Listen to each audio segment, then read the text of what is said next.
And welcome back to the Off the Clock Show, joined again with your host, Sean Gervais from OrbisX CRM, as well as Marshall Hill from the Pints Polishing Podcast and Hyperclean Car Care Products. How you doing, man? Interesting. Interesting. It is. Life is interesting, huh? You look like you're sipping on something interesting. Nah, No? You're like, nah, same old shit. nah. Same thing. The Fair. high nooners. Oh, yeah. Nice. Yeah. But, it's funny. I go through seasons. I change up. I don't know. Maybe it's like every month, every 2 months. I kind of go through a season where I drink different things. Like even I went through. We have these things, bubblies. I'm sure you guys have them too. But there's all different variations of them too. There's carbonated, no sugar. I guess they're soft drinks, kind of. They have flavors and stuff. But anyway, I'll be like, ooh, they got pineapple now. Next thing you know, that's all I'm drinking for a month. And then after that, I'm like, oh, God, if I have one more of these, I'm going to throw up. But then I'll be like, ooh, strawberry watermelon. And then for the next 30 days, that's exactly it too. And recently, my daughter, she said, listen, I know you keep getting all the crazy flavors, and I know you like them, but since they sell them two for X price, could you just make sure that the second one is lime? Lime. Always get lime. So I was like, fine. But the problem is, when the lime is there, all I want to do is make mojitos. All I want to do. But the weather hasn't really been mojito weather, in my opinion. You know, for mojito weather, I need some nice sun beating down, got the glasses on. You know, that's just me. But So I'm primed and ready for mojito season. ooh, damn, you guys got sun and everything, huh? Started this weekend since I can't talk about gardening on my podcast. Oh yeah. Here it's fair game. That's right. Here we it's went over fair that. game, Yeah. and I can talk about literally my favorite pastime is gardening, and I know that's Hell yeah. strange, but Hell yeah. I really enjoy it. I don't No, like. that's amazing. I was Oh, man, it's so relaxing. repotting plants, this weekend, digging out the flower bed, but the garden, and in the garden I planted peppermint and then just mint also. Okay, nice. So, tried both. Wait a second. Did you put it just in the garden, or did you put it in a pot? No, I have I have a garden that's got But is the mint in a pot? no, Like a big it's pot? in the garden. Okay, you just 2 cents here. You might want to put that in a pot. Is it or going to else grow you- crazy? Oh yeah, your whole garden's gonna be mint. Oh yeah, happened to us twice. It spreads, and it because it goes underground. It's I'm trying to remember what they call them. It's like a crawler or something. So I need to pull it up now. Yeah. 100%. That strawberries, mint. Yeah. Oh yeah. What about peppermint? It'll be the same. Yeah. Because we even did. There's a lemon mint one. It's like a lemon balm something. Same thing. They just spread. I can't Good do news is that. they grow very rapidly, dense, fast. They taste delicious, but they spread. Oh yeah. Your whole garden. So ours. So I just built actually. You know what? I'll share a picture in the group too. I built 4 raised garden beds. Start to finish. Did 2 of them are 6 feet by 3 feet. The other one's 3 feet by 5 feet, and the last one is like 8 feet by 3 feet. But it's kind of a weird shape. My wife calls it Noah's Ark because it follows this like triangle type thing. Looks like a boat. Anyway, built really nice beds, but I made them 36 inches high. That way, my wife can plant stuff without having to bend down. And I hadn't thought about filling them with soil. And then I was like, ooh, that's a lot of soil. It's a lot of soil. Yeah, so the quotes I got were pretty ridiculous. So they said you should fill it half full of wood first. But then I realized I'm like, if I do that, it's just going to decompose, and then the bed shrinks, and then I have to add more. It'll take time, sure, but I don't want to be dealing with this, 5 years from now, 3 years from now, whatever. So I just said, we'll fill the whole thing. Tons of soil. And then I had transplanted, because we had some mint growing in a pot, and I was like, oh, let me put something in the bed. So I moved it there.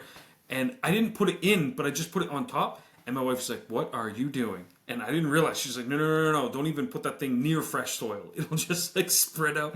And that's what she told me. And I was like, oh, shit, that makes sense. But yeah, they spread. So we put ours in pots. We keep it separate. It's still in the garden, but it's in a pot in the garden. And that way it's still part of the garden.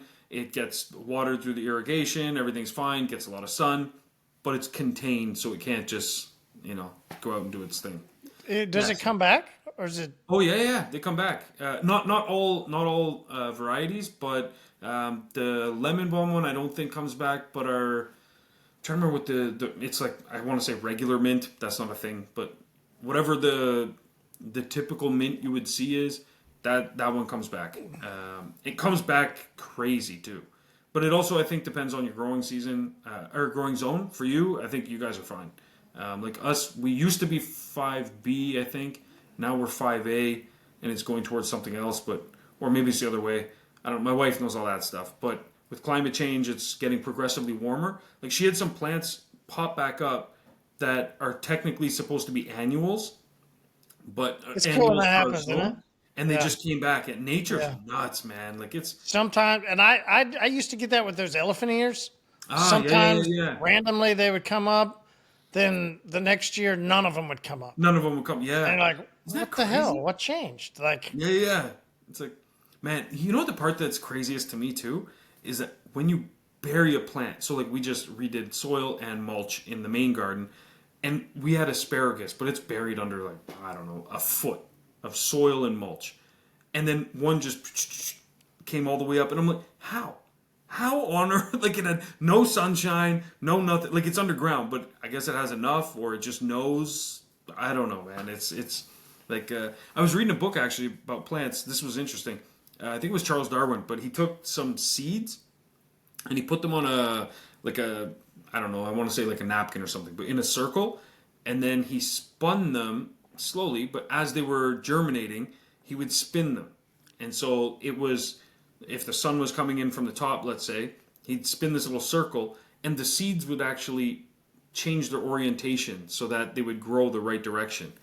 And it's like, what the? That's crazy to me. Like, you got to think that's, I don't know, for something with no hands or feet, no legs, like that's wild. You know what I mean? Like, how's it? I don't even know how it happens, to be honest. But yeah, plants are. It's pretty crazy. I welcome to mean, Off the Clock, your OrbisX guru that talks about. talks about plants. Yeah, exactly. It's all about growing and climbing. Okay, it tracks. But you know what? I will say this though. 2 points there actually. One, it's really interesting for me from a business perspective to see these seed companies actually. So we order from a company here called Vessi Seeds quite often, and they send out a ton of marketing, tons of marketing. And the cool thing with them is it's a seed company, so it's kind of boring. Like you're selling seeds. It's not like, oh wow, pumpkin seeds. They have to get super creative with the marketing, right? So you can actually learn a lot of cool shit from companies like that. That's part one. Part two, every business owner, man, we got so much going on up here, so much we have to deal with. You need something to kind of ground you, center you, just take that downtime. Some people do Tai Chi, if that works for you, go to the park, do some Tai Chi. But for me, it's gardening. And Sean, how old are most of your customers doing Tai Chi? Tai Chi age. I didn't think your listeners and You know, users, at least the ones that I've talked to, are aren't doing going to Tai the Chi. park and doing This is Tai true. Chi next to the dudes doing Very chess. true. Like it Very not true. not But it was the happening. most relaxing thing I could think of. It And, sounded good. Like I yeah. mean, like Fair, but take a sauna. I don't know. Play some pickleball. Now I'm getting back up to the old person stuff again. I shouldn't say that though. Jeff, one of our coders, he does pickleball, and he's a young guy, But I don't know. I shouldn't say that. But as far as I know, pickleball is kind of pickleball's still a young person. I mean, it's both. it's a young man's game. Yeah, yeah, yeah. When we were at that chicken and pickle or something, there was this. Well, that's dope. Yeah, it was like a month ago. We were in Kansas City, and they had this chicken and beer, a really good fried chicken and beer, and then this entire place was pickleball. I mean, they had like That's 20 crazy. courts. Damn, that's wild. Oh, they I had can't- tons of young people, tons of young people. Wow. Like, That's yeah, wild. yeah. So maybe it's catching on. It's picking up. Okay. Yeah, yeah, yeah. It's a good pastime. The thing I like about it, from what I've seen, it takes up less space than like traditional like tennis or something, like other court Yeah. games, But man, that's interesting. Yeah, I was asking him. I said, well, "Why pickleball? Like, why'd you choose that?" And he said, "Oh, my wife and I were looking for something we could do. So now they do that middle of the day, and that's where he was asking, like, can I shift around my schedule?" I said, "Yeah, no problem, because it's important to do things like that. And anyone with kids, you'll appreciate this. You got to try and find time to do it when the kids are not needing much of your attention. So after work isn't very helpful because it's like your kids have a million questions. So I said, listen, man, like after you put the kids to bed, it's like 11 p.m. I'm sure you probably go and do some programming then. He said, all the time. I said, so those hours just replace the other hours and life is good, But you have to do stuff. I think that's the important thing is that, like me, I love money, I love business, but without those extra things, it's almost not worth it. It's like, what am I doing? And you get burnt out in those scenarios, I think. But when you have something that you do, something you look forward to, I look forward to business. I look forward to waking up Monday, crushing it for sure. But it's all those other moments too, where it's like me, I love working out. So it's like, oh, I'm going to do X, Y, Z, get this much coding done, and then I'm going to go for a workout. I'll go for a run. I'll do a jog. I'll do some skipping, whatever it is. But for me, that's my kind of thing. And then we do some gardening too. Well, what? Well, what did I say? What did I say that's got you interesting? Interesting. What's so damn interesting about what I just said? Hey, Luna, can you create an image of Sean skipping Yeah. Oh man, I as skip the like cover crazy. for this episode, please? Yeah. You know what? Skipping, Sean. I'll get an image. This of is me your skipping. form of exercise. Is this a Yeah. Canadian skipping? Like, is this a thing like you guys do, or is this specifically to the Sean Gervais household? It's Like, probably specific to the Sean Gervais household. I've never heard of somebody call skipping like they've What do you call it, explained their jump rope? exercise routine and then they incorporated skipping into their 100%. cardiovascular health. I haven't heard that before. So interesting. Well, fair enough, interesting. But you have to remember, I used to be a boxer, so skipping. Boxers skip a lot. Boxers skip a lot. Yeah. What? Of course. Yeah, of course. Skipping is huge. Oh my god. The skipping is great because number one, it's a all body workout. Number one. Number two, it is. But you have to be light on your feet. You have to be good at the balance. Yo, what's going on here? I'm getting the hard close again, huh? Yes, man. Absolutely. Yeah, absolutely. You're getting the hard close, 100%. Yeah. No lube, nothing. Just straight to the chase. Yeah. Skipping is phenomenal, I will say. But at me, I even go through skipping ropes like crazy. But so because a lot of them, the plastic ones, they don't last long when they hit the pavement, things like that. So in college, I played baseball in college, Right, and the only time I've been able to dunk the basketball was because we had this off-season workout designed around skipping rope, Oh, shit, not no way. skipping. Okay. Why I wanted to make sure we all laughed at you All right. skipping Fair enough. So what's versus skipping rope as exercise is a viable form. And the only time I could dunk it, I remember now, like we skipped so much rope, and then I went out for play intramural basketball in the winter, and it was like went up and I did this layup, and I was like, wait, I gotta hold on, give me that ball, like Yeah. Boom. went, You were like Space Jam. the Yeah. like It's white wild, men huh? can jump. God damn. Yeah. See, exactly. See, that's great movie, by the way. But I don't know. I find that for me, if I have to, let's say I'm tight on time or something, and I have to skip a full workout, I'll just go skip. Because I find that's stop it, man. Okay, I'll go jump rope. There we go. I'll go jump rope. Fuck. You busted my balls today. But yeah, I find that the jump rope, it's just amazing. But it's a time for me to think as well. Because it's something I'm doing continuously, so I can go skip for 30, 45 minutes, versus if I go do a workout with like weights and things, I'm still kind of keeping track of tasks. I'm like, okay, so how many sets of this did I do? Okay, I got to do this one next. Okay, then that. And there's a lot more going on there, so sometimes if I just need to zone out, I just pop in some earbuds, just go, and I skip rope. There we go. There we go. Skip rope. I guess skipping, I did sound kind of like a little dandy. That's fine. Fair. Like you were That's just fair. going around the block skipping down the road. Yeah. You know what's so funny about that though? The other day, I'm with my wife in the mall. Oh my god. Skipping? You guys are skipping through the mall. I was skipping through the mall because I said I had done something, and she was like, "Oh my god, sometimes you're just too much. You're like embarrassing sometimes because I act a fool in the mall. Whatever, because I don't care about people's opinions or whatever." So I said, "Why? Would this embarrass you?" Yeah, And then I you just start skipping. I started skipping down the thing. She's like, "Yes, it does." So then I said to her, I said, "Okay, so if we were walking in the mall and we had our hands in each other's pockets, would you feel crazy?" She was like, "Yeah, that would be crazy." And I said, "Well, put your hand a little further, you feel nuts." and then I started skipping. It's a true story. You should. I should. It's off the clock. Fuck it. But speaking of nuts, though, man, our prime minister is meeting with your president today. Yeah. And your president, I love his response. He's like, I don't know what he wants to meet with, but he wants to meet. He wants to make a deal. Everybody wants to make a deal. I thought it was about him because our president's now the Pope, also, right? Oh yeah, that's exactly Saint Trump, right? That's a yes. Yeah, Papa Trump, love it. But yeah, it's wild, man. It's crazy to me what's happening in the world. That like I remember. Do you remember when Schwarzenegger got elected in California, and people went nuts, and they were like, "We have a celebrity running for governor," and they were going crazy, you know. And it's like, yeah, and now the guy from The Apprentice, or no, what's it called, The Apprentice? Yeah, The Apprentice. That's what you and I are saying. That's what I always say. Like, guys, y'all don't remember he was like one of the first reality TV stars. Yeah, like he was. Like, I mean, he's a smart guy. I would always say he's a super smart guy. He's really great at the camp. But we've had other. Was it Ronald Reagan? Mm-hmm. He also wasn't. But we had other past presidents who were also movie stars. Yeah. We did have some.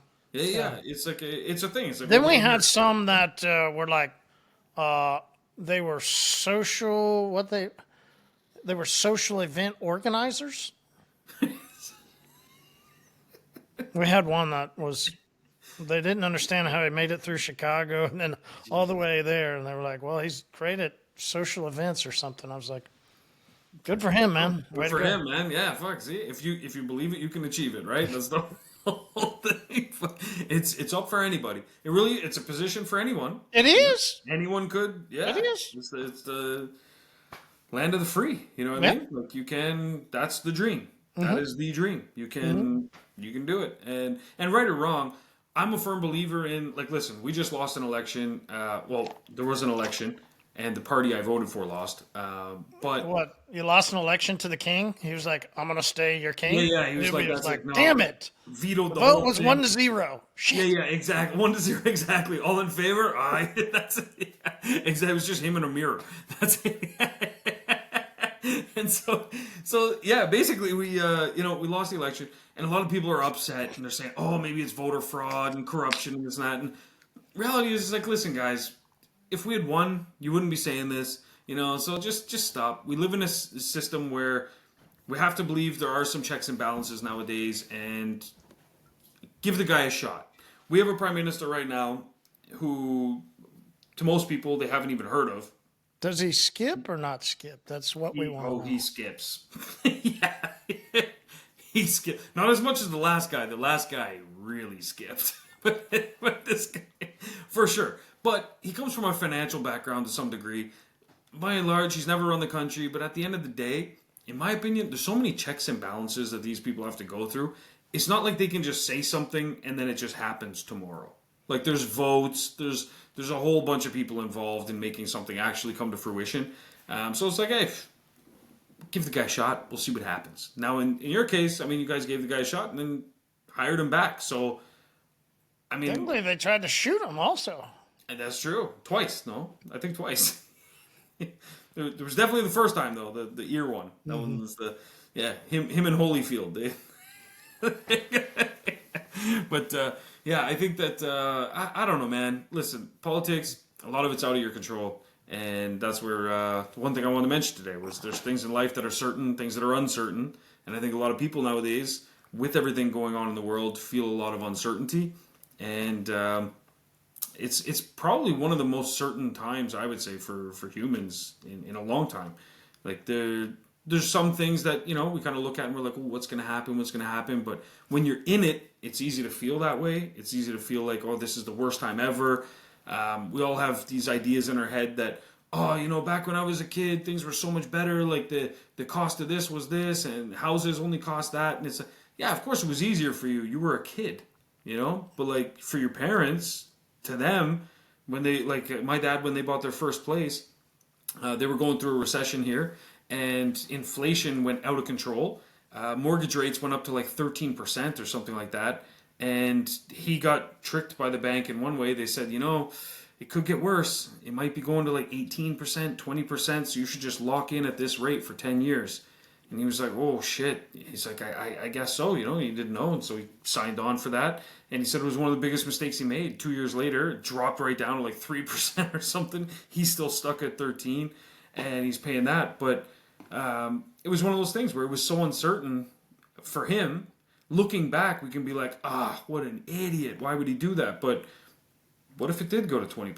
What if it went to 25? What if it just went up one more percent and he lost his house because of it? Like, who knows? So what if he would have bought Bitcoin earlier? Yeah, exactly. Yeah. Yeah, I should have bought Bitcoin when it was $5. Like, exactly.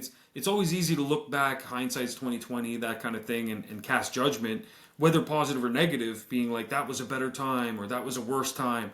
But, my dad too, that might to me seem like the worst thing ever. Man, paying 13% interest for your house. To him, he was like, hey, we had a house to raise you in. He says, when I grew up, my dad was in the military. I moved around every 6 months to 2 years. He says, yeah, we had a place like to keep us sheltered from outside, but it wasn't a house. He says it wasn't a home. Yeah, exactly. Because by the time you start making some friends, or he said, God forbid, having a girlfriend, you meet some girl, and what's your future? It's like, yeah, we could be cool for like 3 months, and then after that, I'm gone. He said it was really tough to meet people, to meet friends, to even when he turned 16, he started sooner, like I think 14. He was looking for a job. He was like, how do you apply for somewhere and then you start to like it and then we're moving and you're gone again.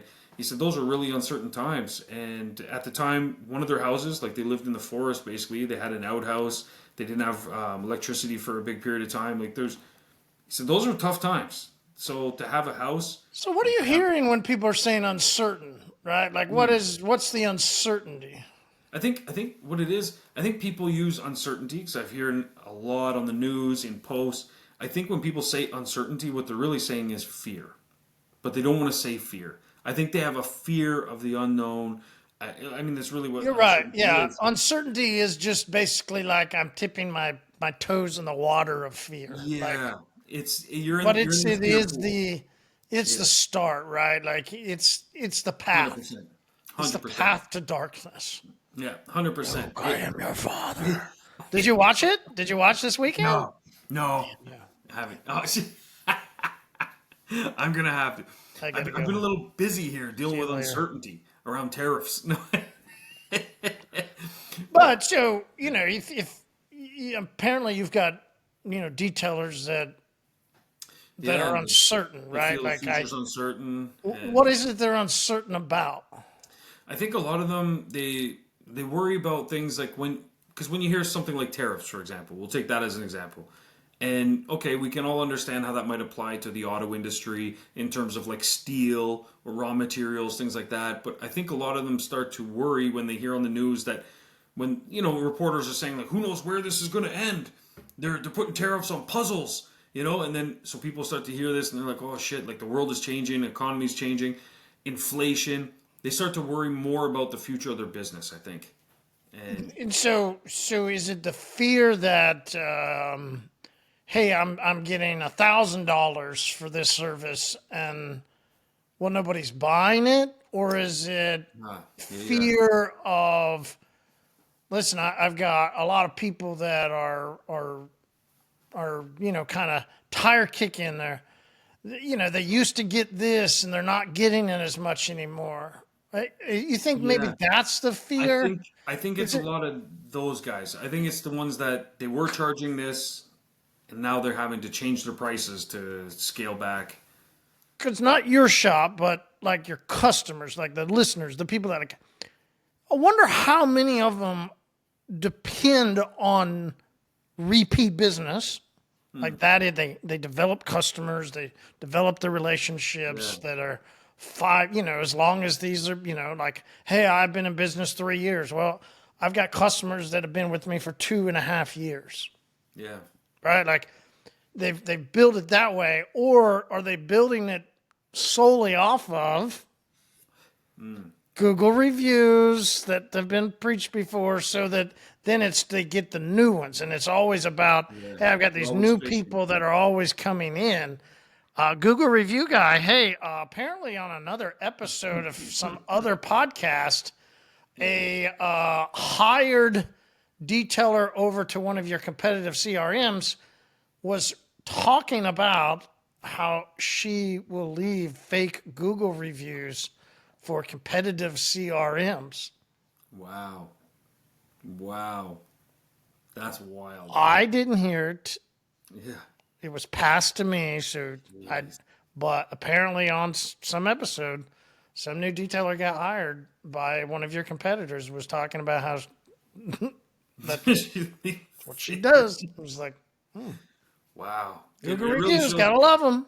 Yeah, yeah. Gotta love them. And it shows you But I people. mean, I'm curious, right? Like, what do you think? Like, how many of your so is the fear that I won't have any new people coming in, and I'm used to having a full detail at $450. Yeah. I'm just throwing numbers, whatever. Like, Yeah. and these people won't come in. Like, I think there's two fears though going on. Two different style of businesses. I think there's the ones that are always fishing, relying on new business coming in. Those are the ones that have that fear where it's, I'm finding that my marketing is not going as far as it used to. It's not as effective as it used to be, and they're feeling that it's fear of prospective customers that the economy's changing. I got to hold on to my money. I don't have time to get my car detailed because that's a luxury. That's not a necessity, right? So I think there's that mentality for some shops, and then there's the other side of it where they're looking at existing customers and they're saying, geez, I don't know if my existing customers are going to be okay with price increases or if they're going to be okay even paying what they used to pay last year because the economy's changing. I think a lot of it revolves around people's perceptions of money and what people are willing to pay for, what they can afford, and what they truly want.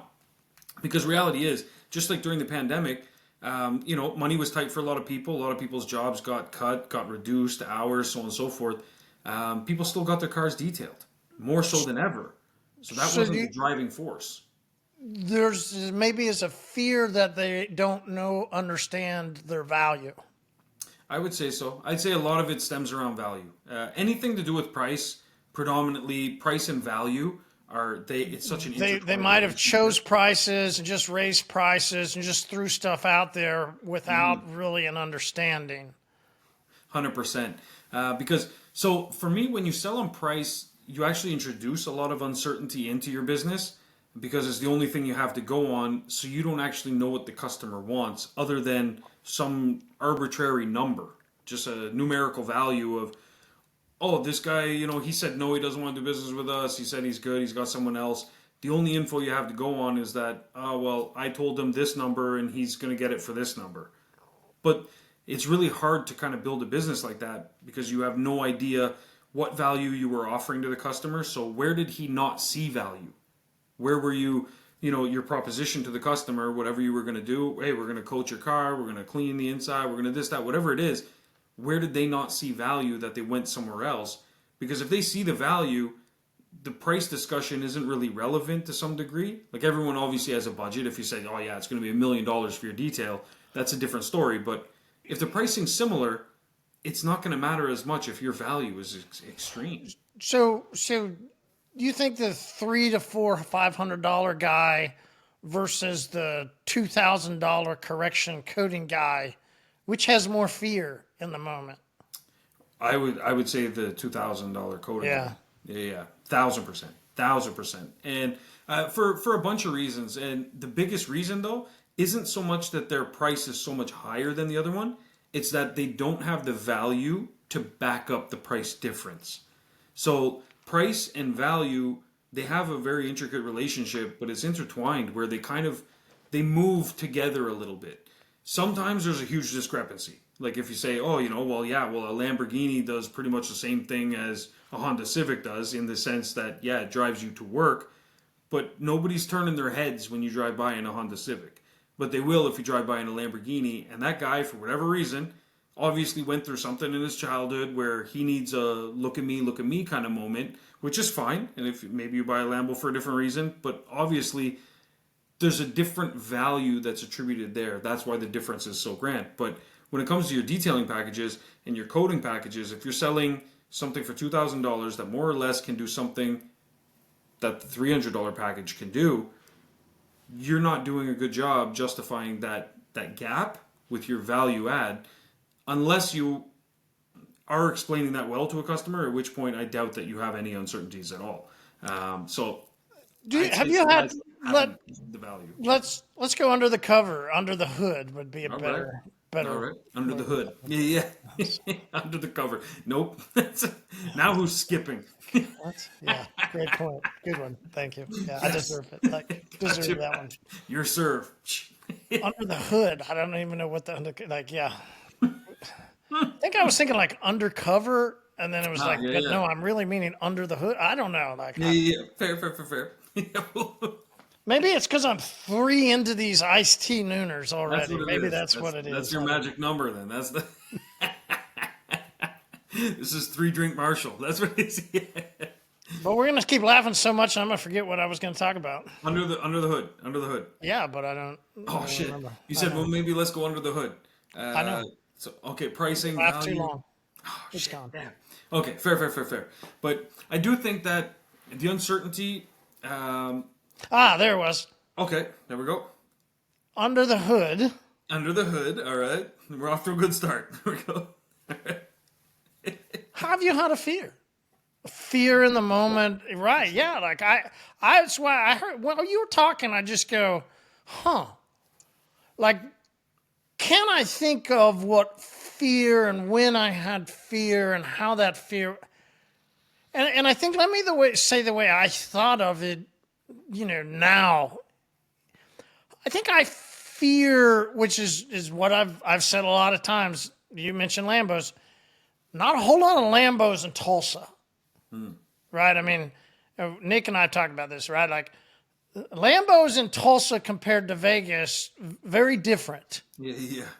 So I never thought of detailing the way other people think of detailing. Weather in Oklahoma much different than Vegas.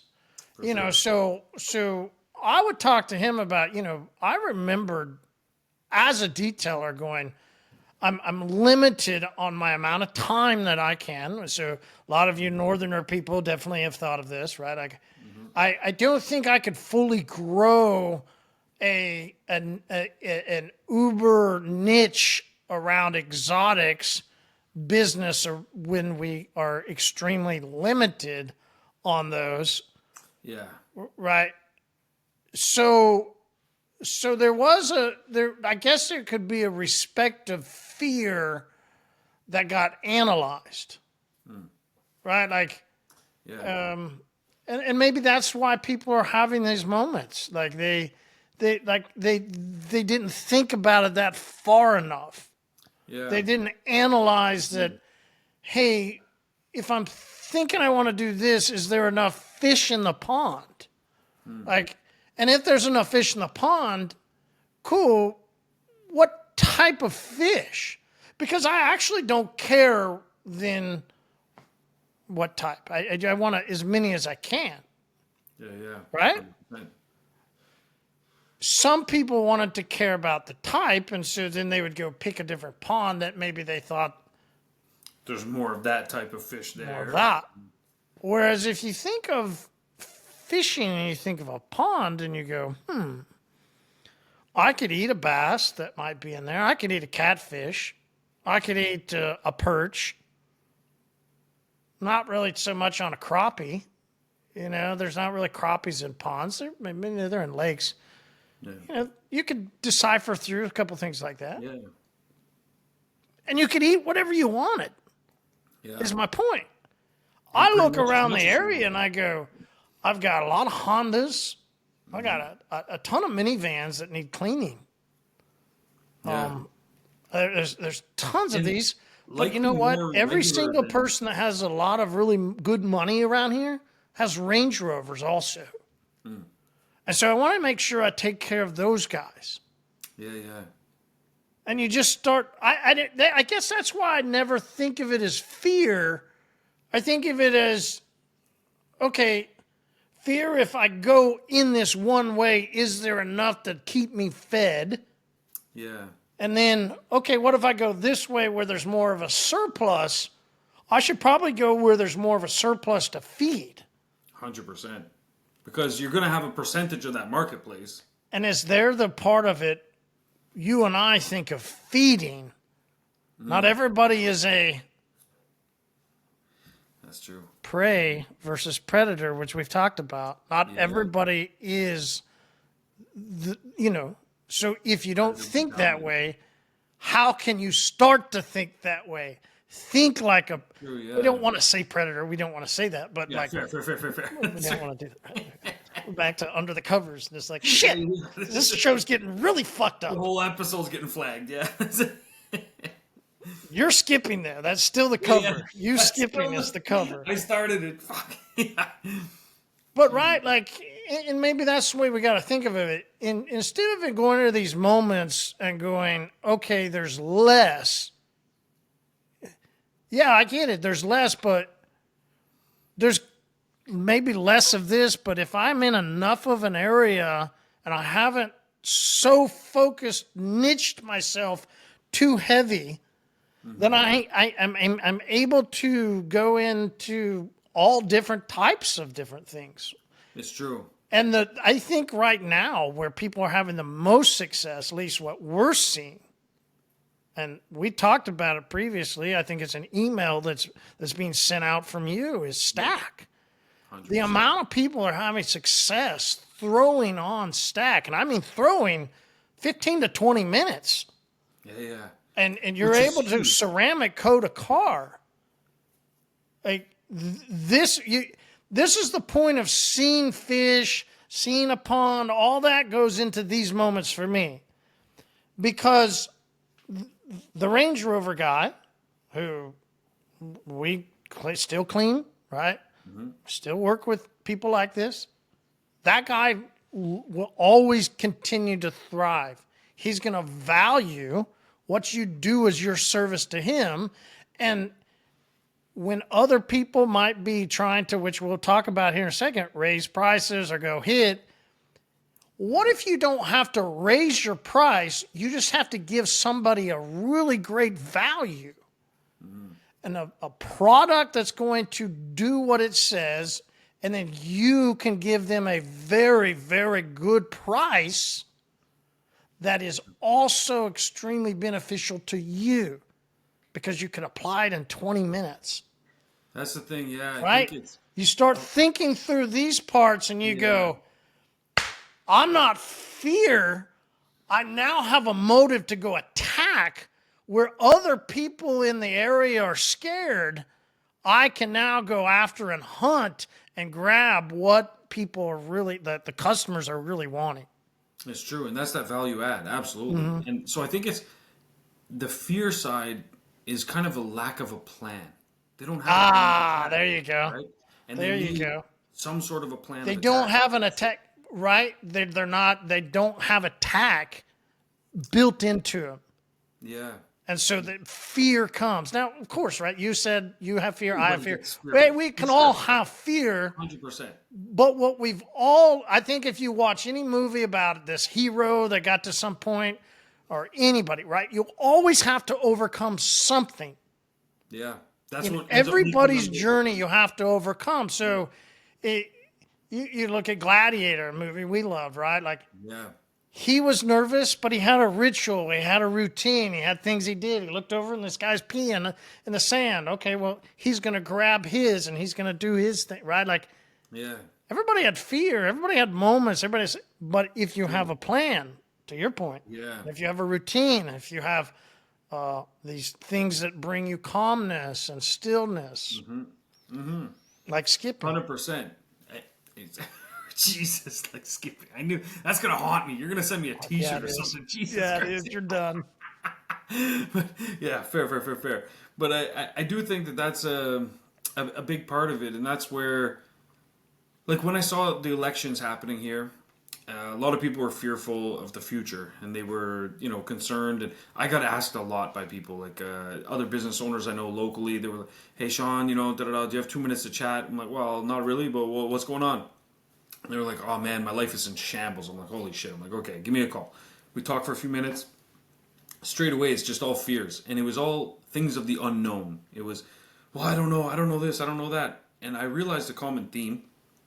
Most of the people were scared because, not because it's a new prime minister they hadn't heard of before, not because it's a, you know, new party takeover and all this and that. There were a lot of things, but the biggest common theme was that they didn't know what the plan was. They didn't know. Okay, so we have a new prime minister. We have it's liberals again, but what do they want to do? And it was just they don't know what the plan is. But you need a plan. You can't just go at things willy nilly. Well, you can, but you're going to feel fear for sure. I mean, you can, but you really need some sort of a plan of attack. And if you see your market's changing, if you see the world is changing, or you think it is, the best thing you can do is sit down and plan some sort of strategy around what you can do. And that starts with a change. And that's where a lot of people, I think, get stuck in. They have a business model set up. Let's say they signed up for a territory and I sell this ceramic coating in this area. You know what I mean?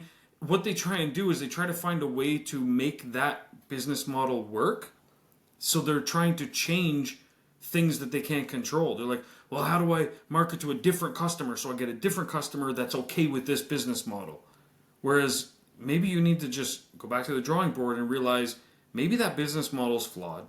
Maybe I need to take on something that takes me less time to install, still has great results for customers, and it's actually something that they want. It's like the value builds itself. You don't really have to do anything. It's like, oh shit, so that's the new plan. And oh my God, it applies to the same customers I was talking to before. So you don't have to change the customer, you just change the plan.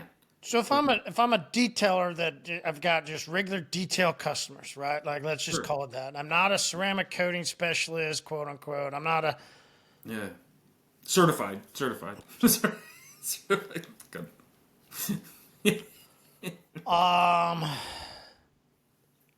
we got to think of I go at it this way. I could go after and get all the new people, and this is a great way we could talk about how to do that. But if I have a moment where I'm going, all right, I need a plan here. Yeah. I see some troubled waters. Yeah. I'm not scared. I'm not it's just troubled waters. Okay. Mm-hmm. Bumpy time. Let's go ahead and say that. We'll just call it a bumpy time. Yeah. Got it. Things aren't as the way they were. Mm-hmm. A little bumpy. Let's make a plan.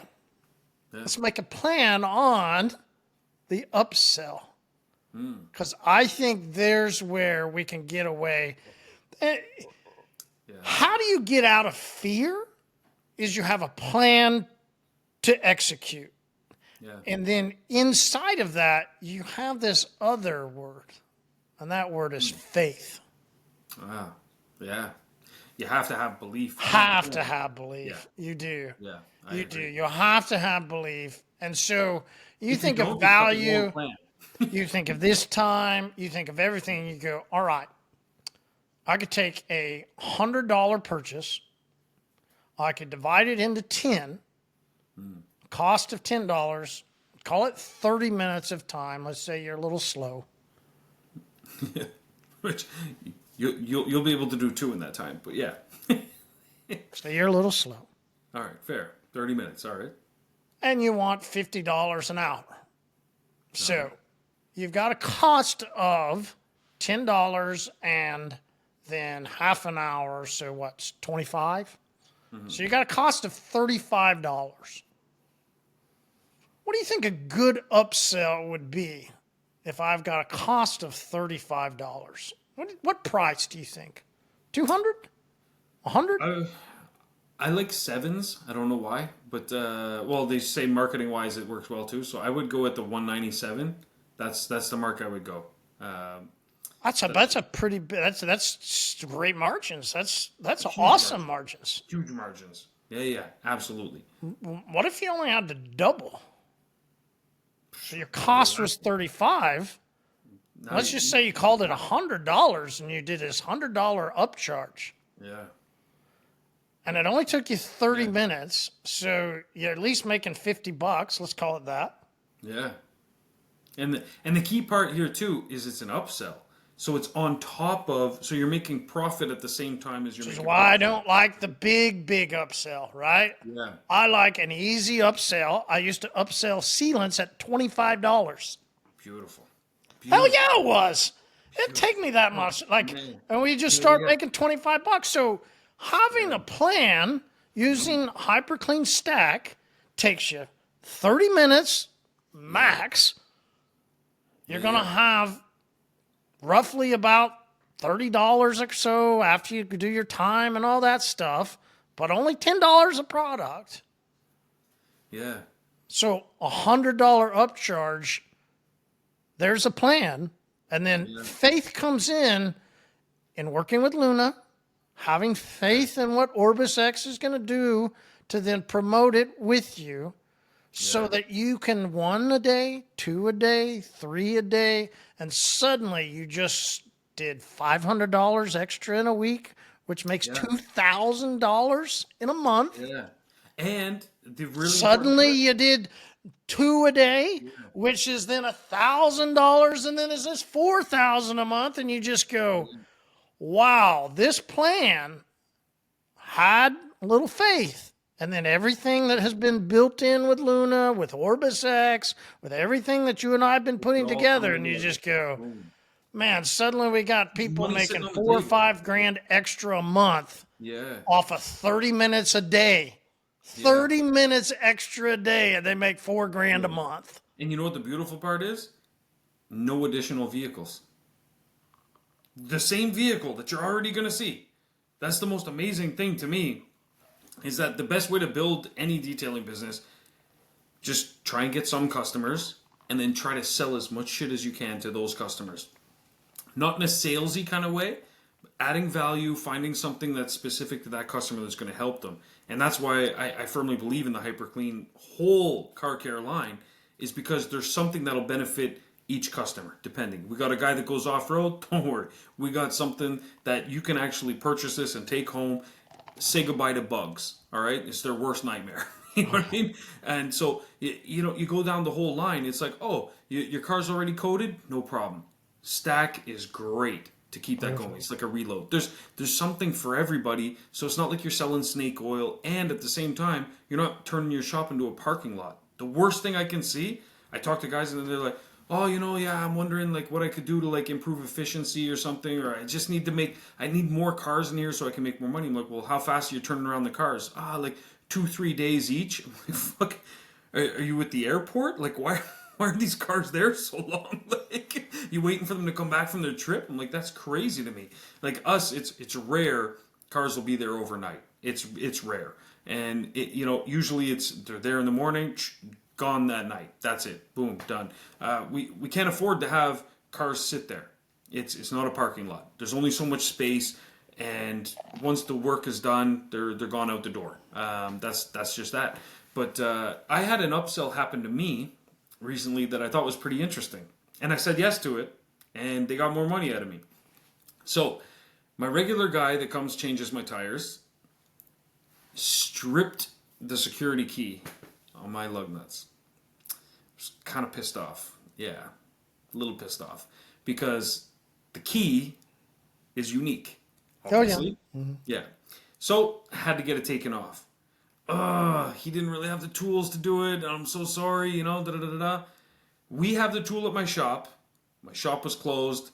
I couldn't bother anybody at the time. Like, as everyone knows and posted in the group, we just lost our shop manager. I wasn't trying to bother the new intern shop manager that we've hired with this. It was like 11 p.m. Yeah, I know. The guy that changed my tires, he works late. But anyway, so I was like, okay, I'll wait to get this done. And I said, you know what? I don't have time for this tomorrow. So one of the dealerships that we work with, they have a little bay. 11 o'clock, is that why you stripped your, that's I why, think right? so. I think That's so. why. I think he Yeah. was just like, yeah.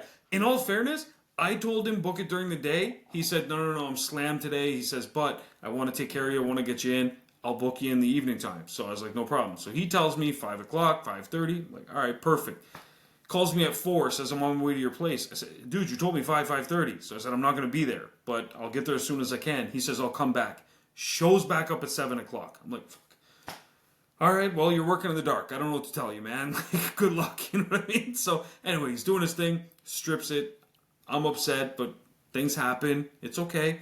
To be honest, nobody steals the rims anymore, anyways. They just take the whole fucking truck. So I was like, we're going to replace it with a regular lug nut, anyways. I don't care. So I said, well, I don't have time tomorrow. So I sent it to this place that we work with. It's a dealership. They sell a couple used cars, but their primary business is the mechanic side. So I send it to them. I say, listen, strip lug nut, take it off, do whatever you got to do. Just get it back to me. Even though I have a detailing shop, I said yes to this.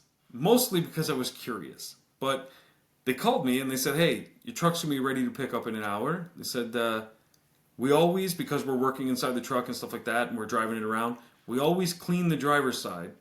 But if you want, we can clean the passenger and the back seats for you. That's awesome. I was so impressed. I was like, done. I said, how much? They said $20 a seat. I said, perfect. So they went, they cleaned the seats, they wiped the dash, they did a little vacuum. It was just a basic mini bitch detail, as most people would say, that's a car wash. Okay, fine. They gave me a car wash. Whatever. I don't care what you call it. And you paid an extra $60 for the car wash. Paid an extra $60 for it. Absolutely. I was so impressed by the ingenious nature by which they did that. They said, we know we dirty up the driver's seat, so we'll take care of that. But if you want, we'll take care of the other seats. That to me, I was like, fucking hats off. They deserve the $60. Take it.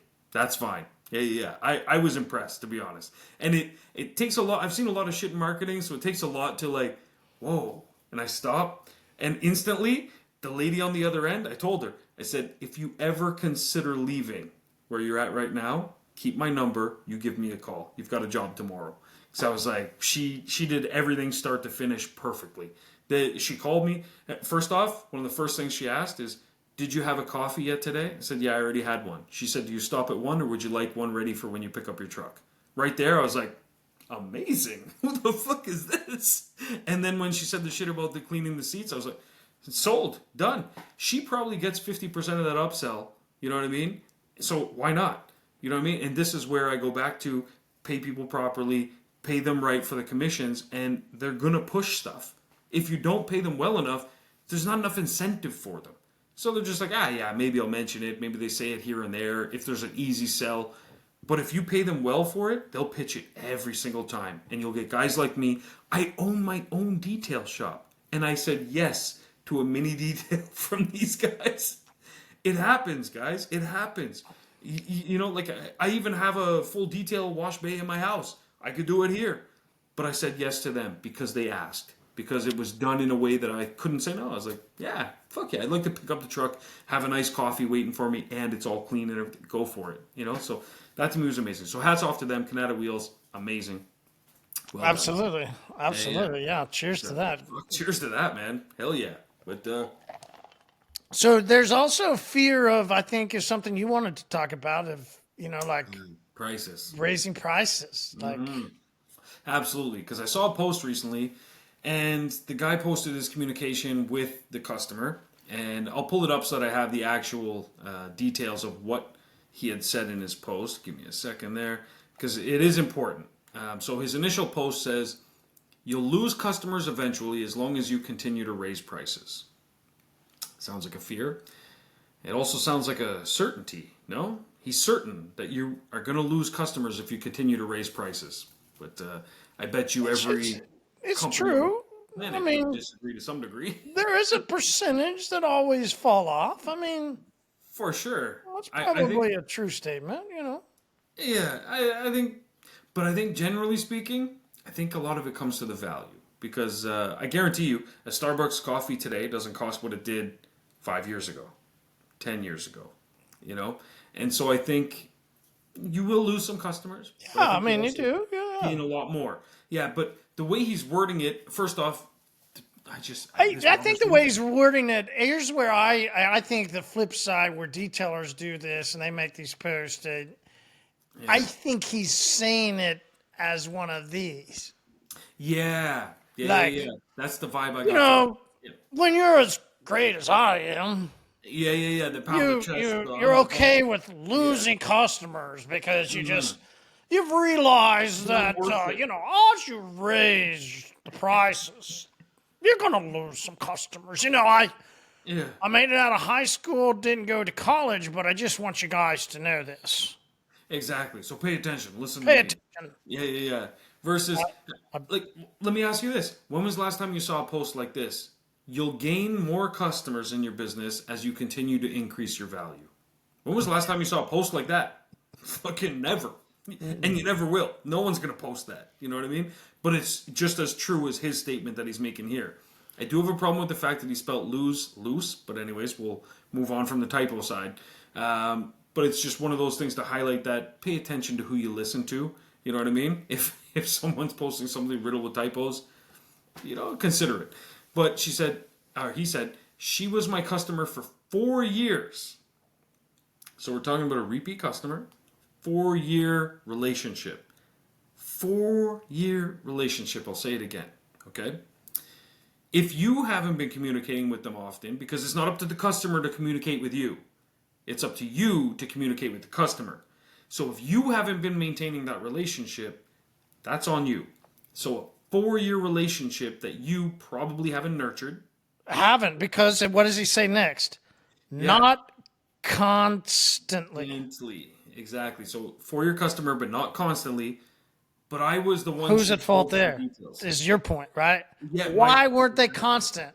And if they weren't constant, that means that's a filthy vehicle. Yeah, absolutely. Which you'll see later in her text. She says, "Hey, my filthy vehicle needs your help again." 4 years later, yeah, it's true. And if your marketing is a pile of shit, you're gonna get flies. Customers like this who have filthy vehicles who only want to reach out when it's 911 and hey, I need it. Like it's filthy. Yeah. Wait, why do we want to keep cleaning filthy vehicles? It's crazy. Yeah, like you want to clean the initial filth, and then after that, you want to be maintaining that vehicle on a schedule so that each time is a little bit better than the last time. The occasional filth if they have children or if they have a dog, something like that. But it's still not as bad as seeing them once every 4 years. Do you know what kind of wear and tear, how much dirt and grime goes into a vehicle after 4 years? My goodness, you know what I mean? So when you're seeing them regularly, it's not as bad.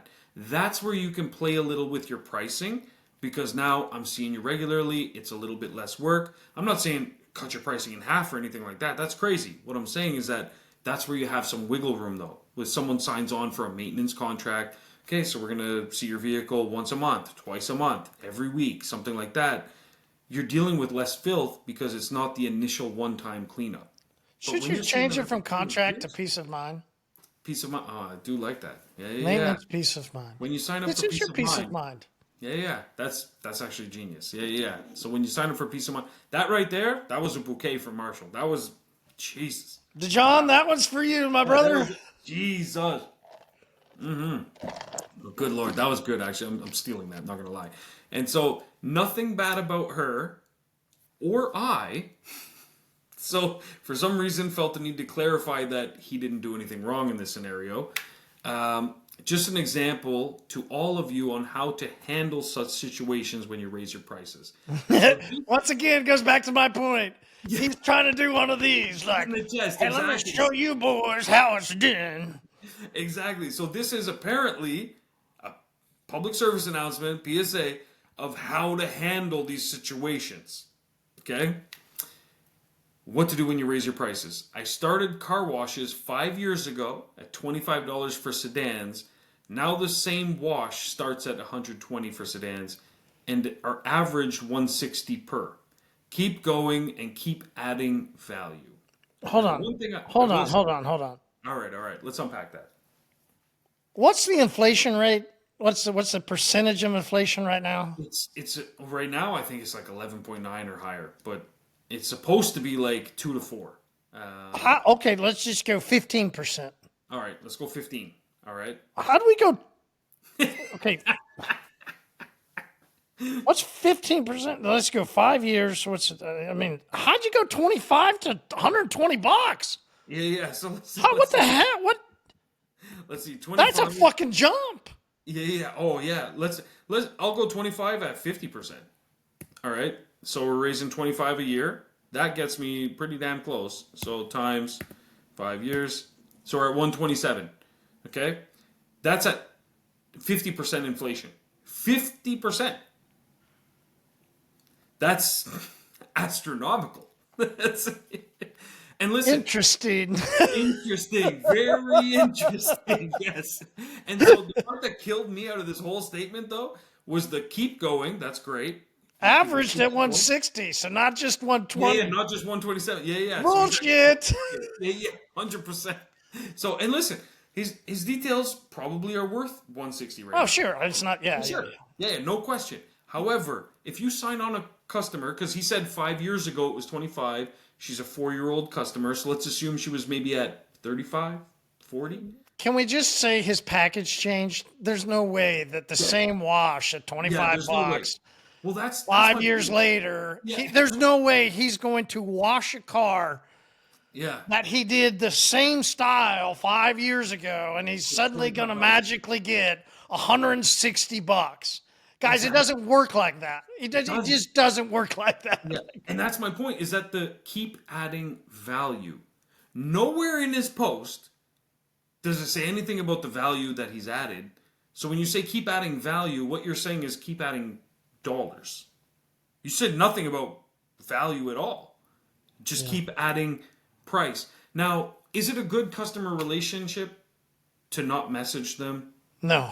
to come back in, to not check in on their birthday, to not see how their pets are doing or something like that? So 4 years, not constantly, and she now calls you out of the blue. So you have done nothing to add value to that relationship because you haven't nurtured it, not even once.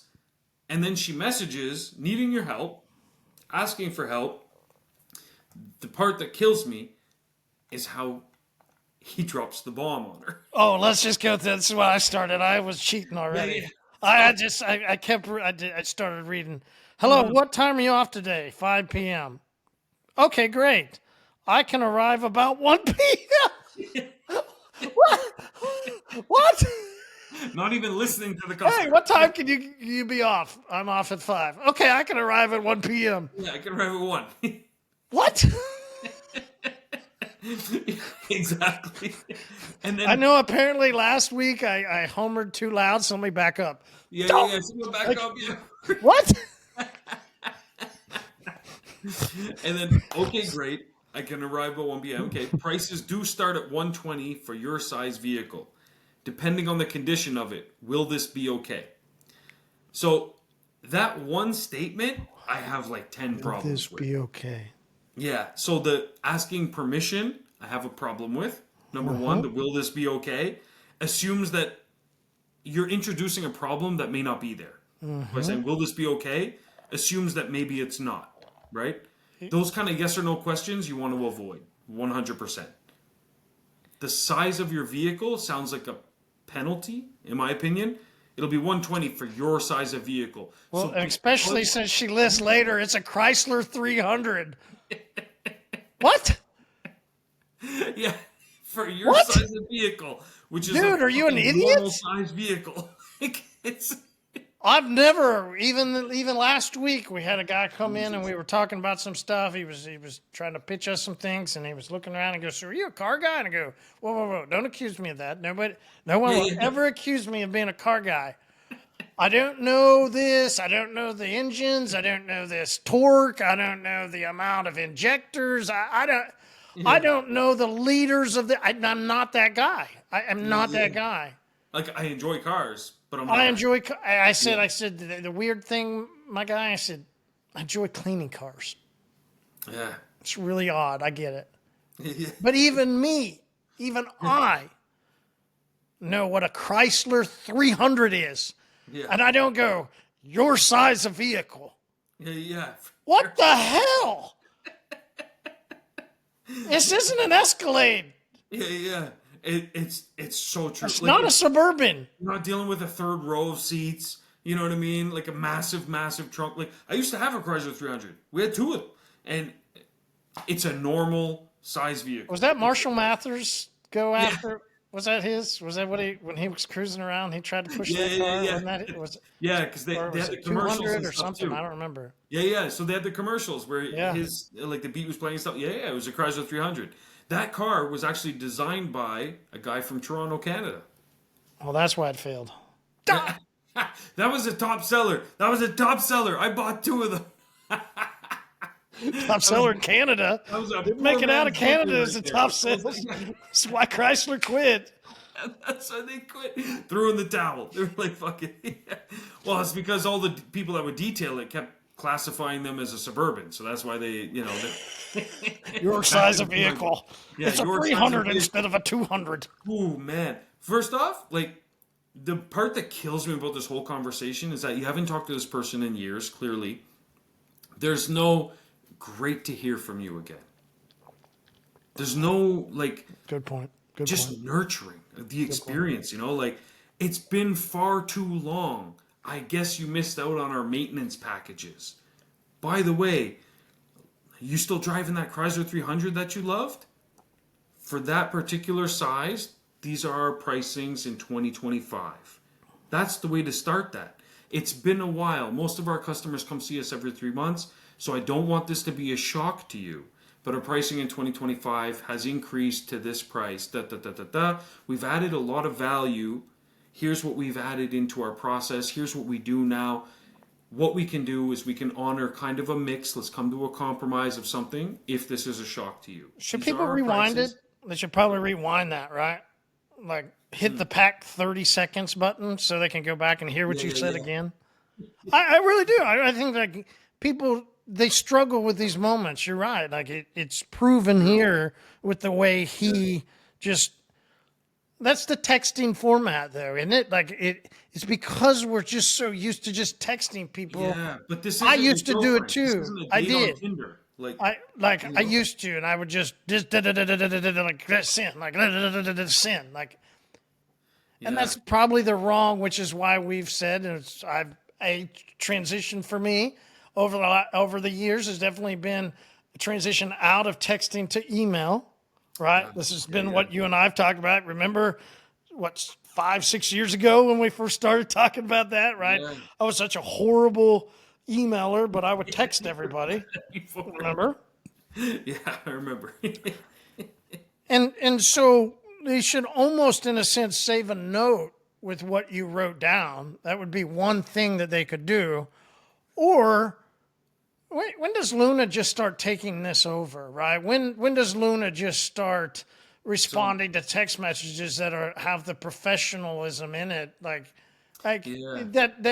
that's got to be something that we start to go, listen, if I'm not great at this, and I understand I'm Use a not really tool great at writing out something really well. I either need to rewind it and really write out what Sean just said because Sean wrote something really well. Remember, his mom make bookmarkers. So Sean, just by DNA, has this in his innate ability inside. to Yeah. just sling it, right? You slung Yeah. it really well.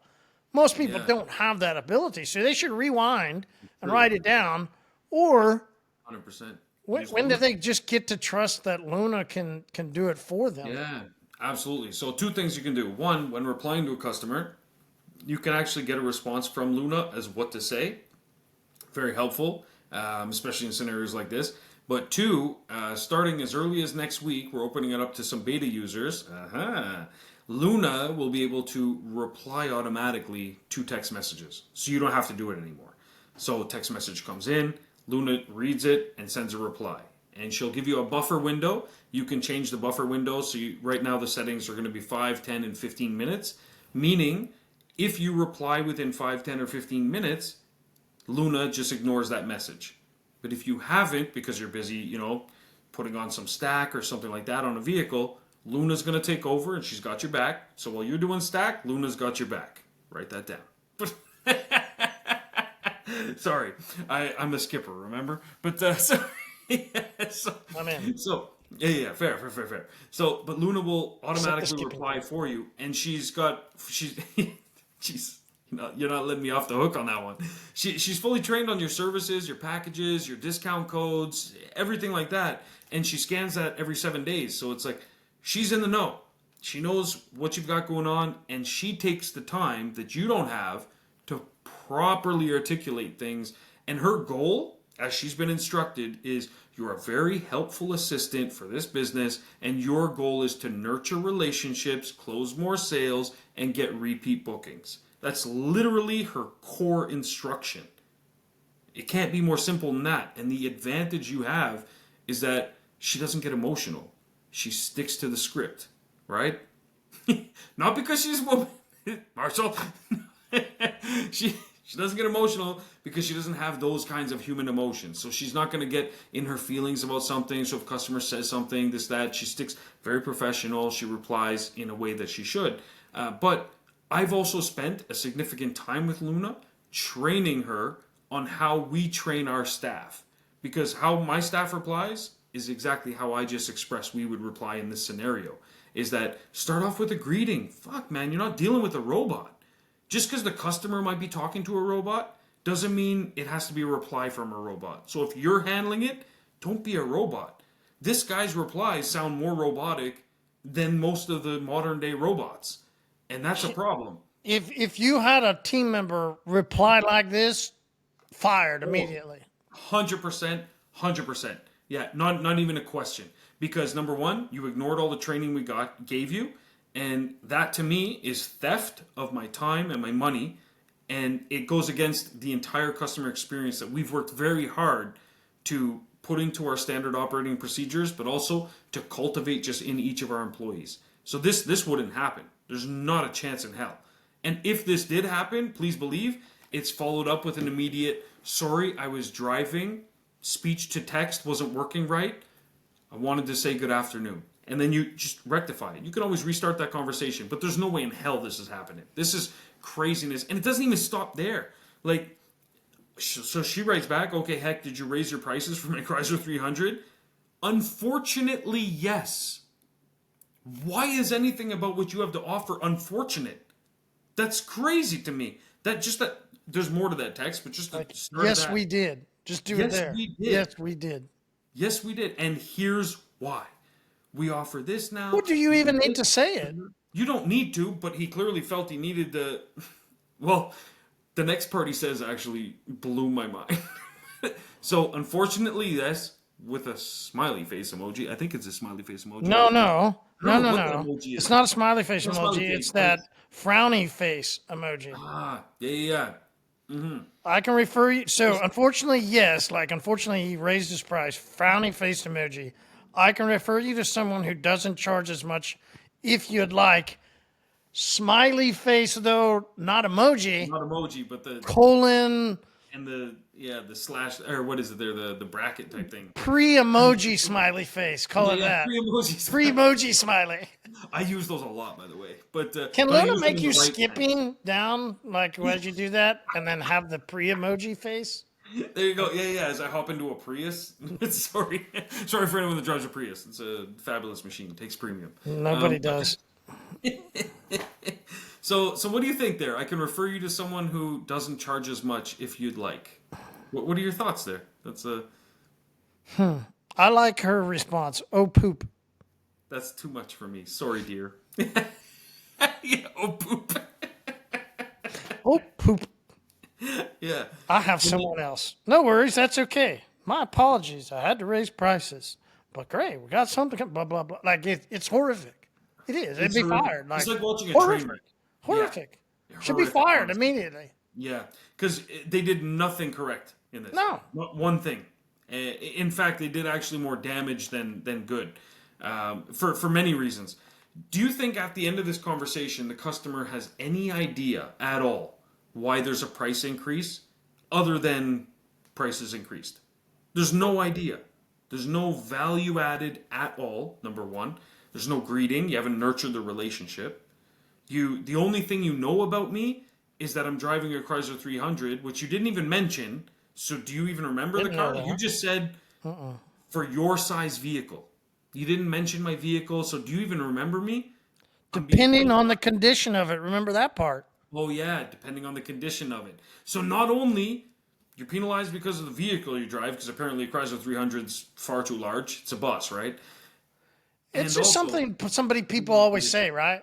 They just always say that. yeah, Hey, yeah, I'm gonna yeah, just raise my price. Right? It sounds like somebody in a group like this that just yeah, goes and the people have already said what their prices are, so he wants to raise his prices, and he goes, "This is yeah, the way it is." Like, yeah. This is the way it is. That's how it's gonna be. Okay, interesting. Very interesting. But the part that kills me is that this is the kind of responses that at my shop would get you fired, but yet he's in there saying, keep going, keep adding value, and this is what you need to do. Are you nuts? Are you nuts? you're gonna lose some people as you keep going. Yeah, like, Jesus. This is so crazy. I can think of 1,000 ways to handle this better, but really, this is just the worst way to handle it. Like, from start to finish, I don't see anything good about this.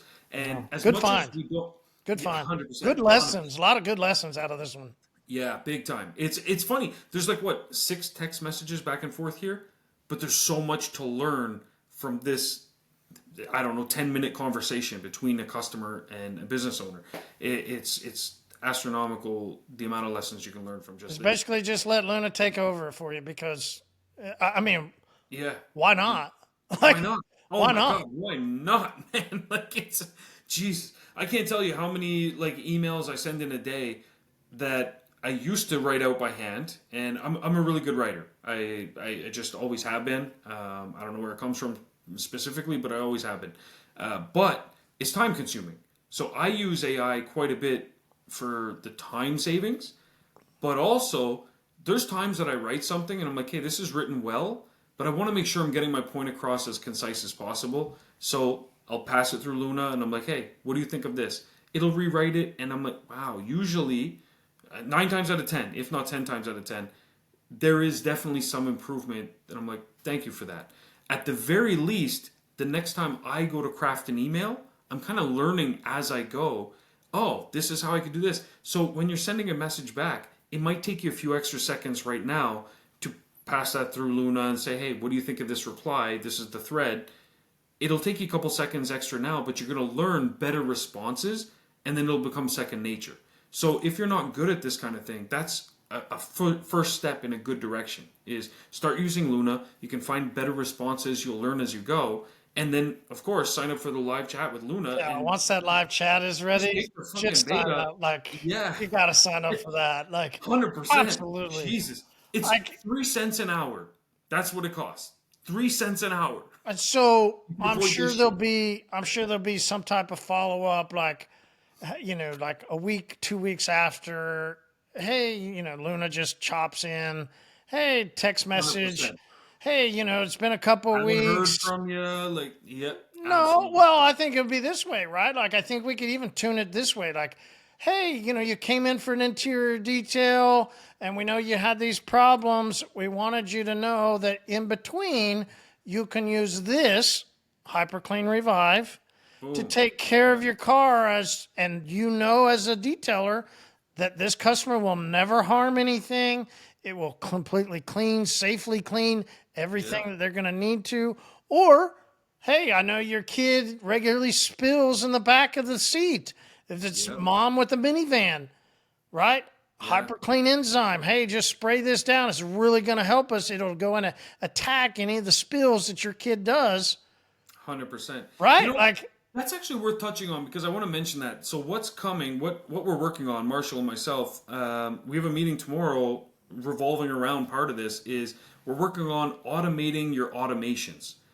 So it's going to be part of that. So when you sign on for HyperClean and OrbisX, what you're getting really out of this is, first off, you can run your whole business. You can become a distributor. You can use products that actually work, that are made in America, that do what they're supposed to do, save you time, make you more money, make the customers happy. They put a smile on top of a smile. Like, it's just win, win, win, win, win, guys. and if you're Canada, you can get it from Kimberly.